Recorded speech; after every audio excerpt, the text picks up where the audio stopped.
Talk about this too. Expansion at the Kennecott Mine could keep production alive there through 2040. One of the biggest pits on the planet, but some doctors here are concerned about the environmental impact that more production could have along the Wasatch Front. Our Jordan Tracy has more on the concerns and the importance of copper mining for the United States. Hi there, Jordan.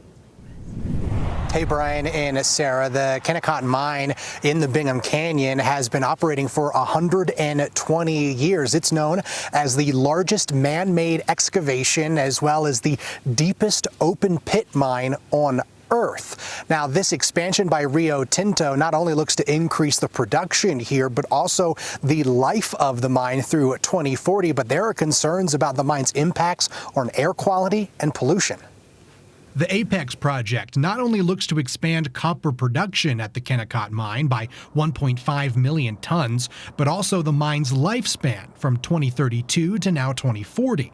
From an economic point of view, experts say copper demand is on the rise and foreign competition is heating up. China's building a decent number of smelters, sort of trying to push out copper smelters in the rest of the world to sort of, we'll say, dominate that market. And so, so in some sense, what's happening in the rest of the world is making Kennecott much more strategic and important for the United States. As more products go electric, like cars and energy, there's more copper demand. We need more copper to move that electricity. And so if you were to look at most of the projections, say from the International Energy Agency or consulting firms like S&P, they're basically going to say copper demand's, rising heavily. But groups like Utah Physicians for a Healthy Environment are speaking out against that increased production in the Bingham Canyon. This is the epicenter of an environmental disaster that's been going on for 120 years. In 2023, the EPA had Utah ranked second in the nation in toxic releases. Over 90% of that output was attributed to the Kennecott Mine. Dr. Munch warns that the output from the mine is not just a threat to people who live near, but to the Wasatch Front as a whole, through the air, soil, and water, with the biggest threats coming to children and pregnant women. These heavy metals do not degrade.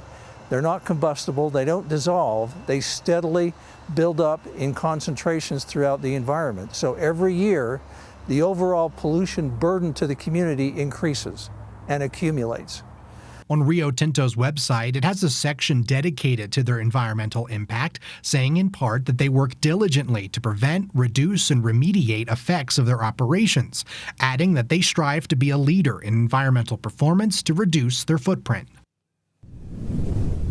I reached out to Rio Tinto to talk more about this expansion, but hadn't heard back by the time of this broadcast. Now, looking at the proposed timeline of the expansion, they would be now currently in the construction phase, looking for production in 2027. Now, interesting from Professor Lang, he noted that he's been monitoring other places that produce copper and mine copper, and they actually have permits to expand, but haven't done that yet, saying that Rio Tinto doing this at the Kennecott Mine makes Kennecott more important and increases their importance to the U.S. infrastructure when it comes to copper, as well as the U.S. economy when it comes to copper production.